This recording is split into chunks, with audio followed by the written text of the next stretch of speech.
जम्मू कश्मीर के पुंछ सेक्टर में गुरुवार को एक बार फिर सेना के कॉन्वॉय पे एक अज्ञात आतंकवादी के द्वारा ग्रेनेड से हमला होता है, जिसमें 5 जवान शहीद होते हैं। 4 जवान पंजाब से हैं, उनमें से एक जवान के पिता कारगिल युद्ध में देश की तरफ से लड़ भी चुके हैं। हमारे साथ पवन खेरा जी हैं।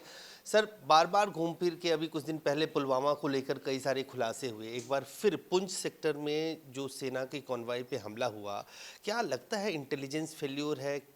क्यों जवानों की सुरक्षा को लेकर क्या सरकार चिंतित नहीं है? आप अगर जम्मू कश्मीर को अपनी हल्की राजनीति का जरिया बनाएंगे, उसका हथियार बनाएंगे, तो फिर आप जम्मू कश्मीर में स्थिति को सामान्य नहीं कर पाएंगे। आपकी प्राथमिकता सिर्फ राजनीति करना है।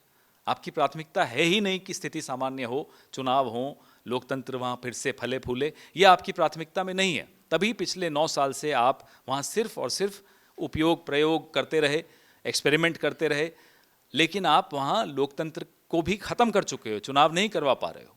आपने नोटबंदी करते वक्त जो वादे किए थे, सरकार बनाते वक्त जो वादे किए थे, सरकार गिराते वक्त जो वादे किए थे, 370 के वक्त जो वादे किए थे, और जब राज्यों को राज्य का स्तर हटाकर यूनियन टेरिटरी बना दिया तब जो वादे किए थे, उनमें से कोई वादा आपका पूरा नहीं हुआ। आज टारगेटेड किलिंग्स बढ़ गई हैं, आज वहाँ इलेक्शन आप करवा नहीं पा रहे हो। तो जम्मू कश्मीर की स्थिति आप सबके सामने है। पवन जी, सबसे बड़ा सवाल तो ये है कि सेना के जो जवान हैं, जो यहाँ से वहाँ जाते हैं, उनका ट्रांसपोर्टेशन होता है, क्या उनकी सुरक्षा को प्राथमिकता नहीं दिया जाना चाहिए? उनकी सिक्योरिटी, जाहिर सी बात है, जब सत्यपाल मलिक जी आपको खुलासा करते हुए बताते हैं कि 5 हवाई जहाज, 5 विमान मांगे थे सीआरपीएफ ने, उन्हें वो विमान नहीं मुहैया कराए गए। क्यों?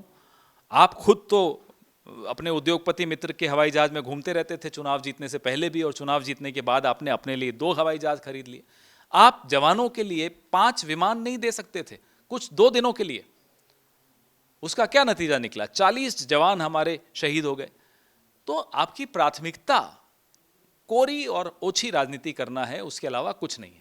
पवन जी, एक अलग विषय है। दिल्ली के साकेत कोर्ट में गोलीबारी हुई है, एक महिला घायल भी है। अब दिल्ली के मुख्यमंत्री एलजी का इस्तीफा मांग रहे हैं। देश की राजधानी में अदालतें, जो उनका प्रेमाइस है, वो सुरक्षित नहीं, वहाँ भी लोग आ जाते हैं, फायरिंग कर रहे हैं। ये बहुत ही चौंका देने वाली और चिंता का विषय भी है कि कैसे देश की राजधानी में कोर्ट के बीच में दिन दहाड़े गोलीबारी हो रही है और एक महिला को घायल कर दिया गया।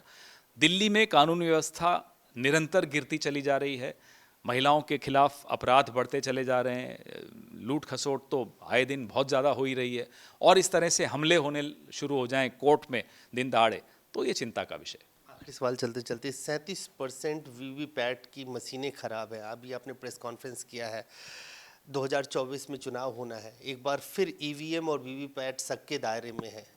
ये तो मीडिया रिपोर्ट्स हैं जिसमें चुनाव आयोग ने जो पत्र लिखा है मैन्युफैक्चरर्स को, उसका हवाला देते हुए बताया गया कि 37%, 6.5 लाख वीवीपैट्स खराब पाई गई हैं। ये वीवीपैट्स वो हैं जो 18 में खरीदी थी, 19 में भी उपयोग में लाई गई, 21 में पता चला खराब हैं। उसके बावजूद जितने भी चुनाव हुए हैं इस दौरान, उन सब में इन्हीं का इस्तेमाल किया गया है। तो हम ये सवाल चुनाव आयोग से और सरकार से पूछ रहे हैं कि आप बताएं क्या खामी थी, क्यों थी वो खामी, आपने क्यों नहीं एसओपीज फॉलो किए, क्यों नहीं राजनीतिक दलों को विश्वास में लिया, खामियों के बारे में क्यों नहीं बताया।